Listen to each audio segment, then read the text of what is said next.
Hai la echipa asta. Echipa a ajuns în dispozitiv, da? Fiți atenți, acesta este frontul de lucru. Se desfășoară întreaga echipă pe frontul de lucru. Acesta este obiectivul. L-ați văzut? Deci, bă, trebuie să muncim ca lumea, bă, nu să fim organizați, nu așa, de-a valma, ca orbeți. Nu ați înțeles, Paulic, nu mai puțin. Suntem o echipa televiziunii de la Antena 1. Puteți să le acordați un interviu? Stați-ne, domnule, îmi place cu interviurile. Plecați de aici, bă, cu televiziunea. Hai, mă, la muncă toți, mă. Hai, la muncă, la muncă. Stați mai puțin, că și noi muncim. Cine? Ce munciți? Ce, aia, te ții de măciuria asta e muncă? Dita mai măgădău, mai mare rușine, mă, frate. Hai plecat de aici. La măcar să filmăm cum munciți, putem? Dom'le, filmați, faceți ce vreți, dar mie să nu-mi perturbați frontul de lucru, e clar? Hai, mai încolo cu filmarea. Gata, atenție, echipa, arzătorul. Este. Cositorul. Este. Țeava. Este. Bonfire-ul. Este. Băi, trebuie să fim organizați. Și trebuie să muncim, că avem multă, o să muncim, să ne sără capacele. Dar noi nu de muncă ne ferim, să știți, că suntem obișnuiți cu treaba asta. Problema e că suntem puțini. Asta e, ce suntem 4 și cu mine 5, suntem puțini, frate. Suntem puțini, ar fi trebuit fiecare să aibă locul și chestia lui, că așa se face. Ce e? Hai să-i dăm drumul. Hai. Unde vă să-i dai drumul? Știi ce ai de făcut? Unde vă înfigeți așa? V-ați ridicat să vă înfigeți la muncă. Ce ai de făcut, Sire? Eu aprind arzătorul. Tu ce ai de făcut? Eu topesc cositorul. Tu? Stau cu țeava pregătit. Tu? Eu cobor în canal cu un bonfire. Cu ce, mă? Cu un bonfire. Cum un bonfire? Cum e ce l-ați culat din mâna ta? Un bonfire. Bonfire, vai de cap. Zi tu, Sile, cum îi zice? Bonfire. Zi. Borfire. Cum mă borfire, mă? Cum îi zice, mă? Îi zice bombfire, mă? Cum Dumnezeu să lucrați dacă nu știți cum să numesc sculele cu care lucrați? Zice situație. Bonfire, 3 și... Bonfire. De capul vostru, după ce că suntem puțin mai strânșana drama. Hai, dați-i drumul, să uitați capacul, hai. Șeful, nu avem cu ce? Cum aveți cu ce? Cu târnăcopul, cu ce? Hai. Meștere, Ce, mă? cred că l-am uitat la întreprindere. Cum ați uitat, mă, târnăcopul la întreprindere? Cine trebuia să ia târnăcopul? Eu am luat arzătorul, nu, eu am luat cositorul. Eu am luat țeavă, eu am luat un bonfire. Și cine trebuia să ia târnăcopul? Cine, tu?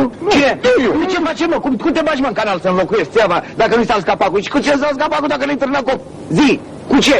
Cum facem? Bă, frate, m-am uitat târnăcopul, mă, nu merge, mă, așa, mă, nu se face treaba așa, mă. Șeful, Bă, ce? dau eu fugă la întreprindere și mă duc. Ce să te duci, mă? Cum să pleci la întreprindere, mă? În loc să stăm aici, să ne vedem de treabă, să muncim, când avem atâta treabă, te duci tu pe drumuri așa. Eu troleu. Ei, troleu. Te mai prinde și controlul.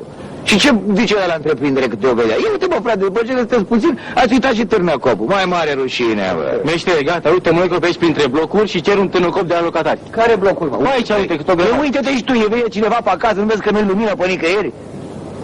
Te duci tu, toți plecați, bă, că și-a făcut buticuri, și-a făcut angrouri, pe cine crezi că găsește acasă? Toată lumea face comerț, mă, nu muncește nimeni în țara asta. Așa. Ne bagă mâna în buzunar mie și ție, care muncim ție cinstit de ne sar ochii din cap. Așa. Ce de râpă, totul să de Meștere, hai să băgăm o sârmă în găurile astea și să tragem capacul. Să bagi o sârmă, Da. să bagi o sârmă. Te-ai gândit în mintea ta așa să bagi o sârmă? Băi, ce mi-e urât când iau pe ăștia cu sârmă, mă. Să-i treabă românească, mă, bagi o sârmă. Românul când n-are șurul, pune el o sârmă. N-are curea de ventilație, pune un ciorap de damă. Băi, frate, ce mi-e urât, mă. Pune sârme. Cred că și la centrala aia de la Cernavodă, uraniu, ăla e fixat cu niște sârme el acolo. Cum să intrăm în NATO, mă? Cum intrăm în NATO? Cu rachete cu sârme, așa, puse fixate. Haide, Târnăcopul era... dacă aveam, e sigur că da, bă, pentru că târnăcopul era, avea partea alată, era special, partea aia scuțită, cu băgai fix în gaură, să-l tai capacul și gata, da, așa, ce se face? Șeful, nu te mai uțiră atât de... Las că mă opintesc eu. Dă-te, băi, copile, dă-te, mă, de aici, mă. Pleacă, mă, de aici, mă. Eu nu trebuie să opintește el, mă. Cum să opintești, mă, tu știi ce greu e ăsta? Cum să te opintești? Să nu te mai supăr, Ce să mă supăr? Vrei să intri în spital? Ia măsoară, tu știi ce greutate are? Ia măsoară diametru. Cât are, mă, diametru? 80. 80. Împărțit la 2, raza 40. La pătrat 1600. Înmulțit cu 3,14, cât facem? Cât face? 5024 cm pătrați. Da. Tu nu-ți dai seama? Și asta e numai aria. Da, mulțit cu grăsimea 3 cm pătrați? Ăsta are ca popa 90 de kg. Bine, hai pleacă de acolo. Și stătea și noi în drept, că stău a plecat. Vă dați seama, știți cât rezistă coloana vertebrală? Știi cât rezistă coloana vertebrală? Nu știu ce. De unde să știi, mă? Ce să știți? 3 kg forță pe centimetru pătrat. Aia e. Intrăm în spital după ce că suntem puțini. Să mă bagi în secărie. Numai puțin, stimați telespectatori. Totuși, un interviu puteți să ne acordați. Să mă, domnule, face puțin. Să dați-mă în pace, lumea. Nu vedeți că avem atâta treabă aici? Unde ați venit? Avați bulucii peste noi aici. Ia plecați, treceți de la frontul de lucru. Că ați depăcit poporul ăsta cu televizorul, că nu mai muncește nimeni, mă, frate. Toată lumea, așa e, toată lumea să dă la televizor. Miniștri, prim-ministri, directori, patroni, fotbaliști, toată lumea stă la talk show-uri. Ce să facem? Că popor de talk show-mani. Aia, de duce de râpă totul. Ce vrei? Și atunci ce facem? Ce să facem? Ce să facem? N-avem Târnăcop. Stăm jos. Asta e. Nu se face, bă, treaba așa, mă. Nu e, mă, nu. Nu e în Occident, dacă noi n-avem scule. Păi în Occident, vă spun, știți că nu are nevoie de Târnăcop.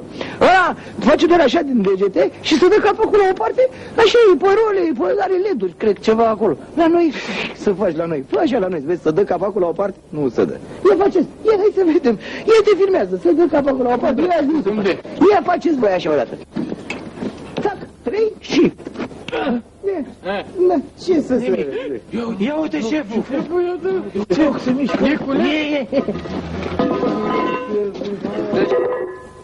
Dă-i și mie țigară, nu? Te-ai trezit! La muncă! Ia uite șeful! Șeful, am avut noroc, acum ne-a dat ăsta capacul la o parte. Șeful, hai să ne apucăm acum un moment. Bă, ce să ne mai apucăm, mă, vezi că de ceas e 4 și un sfert, mă. Păi da, ce, ăștia ne-a câștigat la Belciuce? Hai, mergem acasă, strângeți totul acasă. Ia uite, mă. Meștere, hai să punem capacul, să nu cadă cineva în canal. Cum să mai pui capacul, bă, dacă n-ai Târnăcop?